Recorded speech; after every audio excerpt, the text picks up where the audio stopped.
अपने जन संघर्ष पैदल यात्रा के पहले दिन करीब 20 किलोमीटर चलने के बाद सचिन पायलट एक बार फिर से लंबी यात्रा करने के लिए तैयार हो चुके हैं।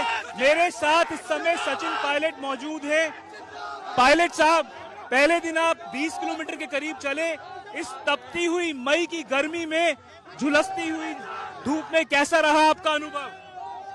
देखिए, ये यात्रा नौजवानों के लिए है और इस पूरे जन संघर्ष यात्रा में हमारा जो मुद्दा है वो है कि एक सिस्टम में जो दिक्कत पैदा हुई है करप्शन के माध्यम से, उसका हम लोगों को निराकरण करना है। इधर आ जाओ इधर। और मैं मानता हूं कि पब्लिक का समर्थन को मिल रहा है क्योंकि पब्लिक के इश्यूज हैं। बाकी धूप गर्मी छांव ये जीवन में चलती रहती है। पायलट साहब,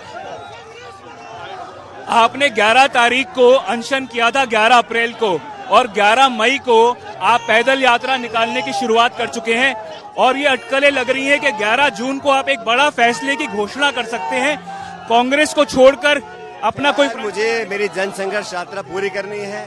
लगभग 15 तारीख तक हम जयपुर पहुंचेंगे। लोगों की आवाज बनकर हम लोग सड़कों पर आए और मैं लोगों की बातों को सुन रहा हूं, लोगों की आवाजों को सुन रहा हूं और नौजवानों को जो उदासीनता पैदा हो रखी है उसका निराकरण करना हमारी प्राथमिकता है और जयपुर जाकर अपनी बातों को मनवाएं, ऐसा हम लोगों ने संकल्प लिया है। पायलट साहब, आपने एक बड़ी बात कही। आपने कहा कि आप नाउम्मीद हो चुके हैं पार्टी में। जिस तरह से नाउम्मीद हो रहे हैं प्रदेश का नौजवान, लाखों लोगों जिन्होंने पेपर लिखा, पेपर लीक हो गया, पेपर कैंसिल हो गया, बार बार ऐसा हो रहा है और जो लोग इसके पीछे इन्वॉल्व हैं उन लोगों तक पहुंचना बहुत जरूरी है। पायलट साहब, जिस तरह से आपने भ्रष्टाचार के मुद्दे उठाए हैं, ये बड़ा मुद्दा है, पेपर लीक का मुद्दा बड़ा मुद्दा है। क्या लगता है क्यों अशोक गहलोत की सरकार इन मुद्दों को आपको रिस्पॉन्ड करने की बजाय 10 करोड़ रुपए लिए थे, पैसे वापस कर दो, इस प्रकार की बातें क्यों कर रहे हैं? मुझ पर कोई भी लांछन लगाए, मुझे परवाह नहीं है। लोग जानते हैं, जनता जानती है, मतदाता जानता है हम लोगों की राजनीति कैसी रही है।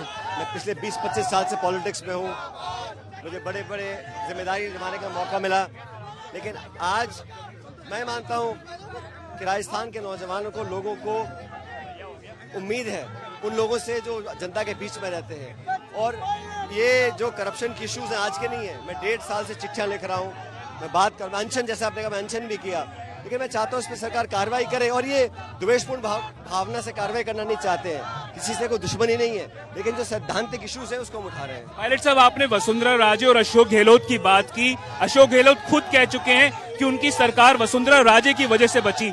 क्या ये 60 गांठ है जिसकी वजह से राजस्थान में पिछले 25 साल से मुख्यमंत्री के तौर पर किसी तीसरे व्यक्ति को नहीं देखा गया? ये सवाल आप उनसे पूछे जिन्होंने स्टेटमेंट दिया है।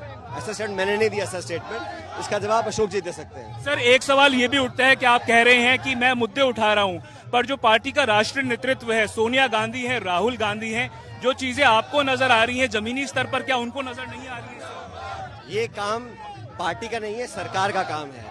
सरकार हम लोगों की है, इसलिए ये कदम जो उठाने हैं सरकार को उठाने हैं और मुझे लगता है सरकार को उठाने भी चाहिए। अब समय बहुत कम रह गया, 4.5 साल निकल गए, इसे सरकार को कार्रवाई करनी चाहिए। इसी को लेकर सड़कों पर आए। अगर पार्टी आपकी बात नहीं सुनती है, क्या आम आदमी पार्टी राष्ट्रीय लोकतांत्रिक पार्टी के साथ गठजोड़ करना एक विकल्प? ये चर्चाओं और स्पेकुलेशन आप लोगों का, मेरा काम नहीं है। आपका क्या? वो मीडिया का काम है। आप चर्चाएं करो, लोगों का नाम उछालो, किसी को यहाँ भेजो, किसी को वहाँ भेजो। मैं तो जनता के बीच सड़क पे चल रहा हूँ, आपके सामने चल रहा हूँ और पब्लिक इश्यूज को उठा रहा हूँ। ये जन सैलाब जो उमड़ रहा है सर आपके साथ, साफ तौर पर सचिन पायलट ये कहते हुए कि जो अटकलें हैं उसको ना तो नकार रहे हैं, ना उस पे हामी भर रहे हैं, और साफ कर दिया है कि जो वो मुद्दे वो उठा रहे थे उनको उठाते रहेंगे। और ये भी साफ करते हुए कि पार्टी नेतृत्व को देखना है कि किस तरह वो मुद्दों को हैंडल करती है, क्योंकि समय जो है वो कम रह गया है। कैमरा पर्सन निखिल शर्मा के साथ मैं देवंकुर वधावन, अजमेर आज तक।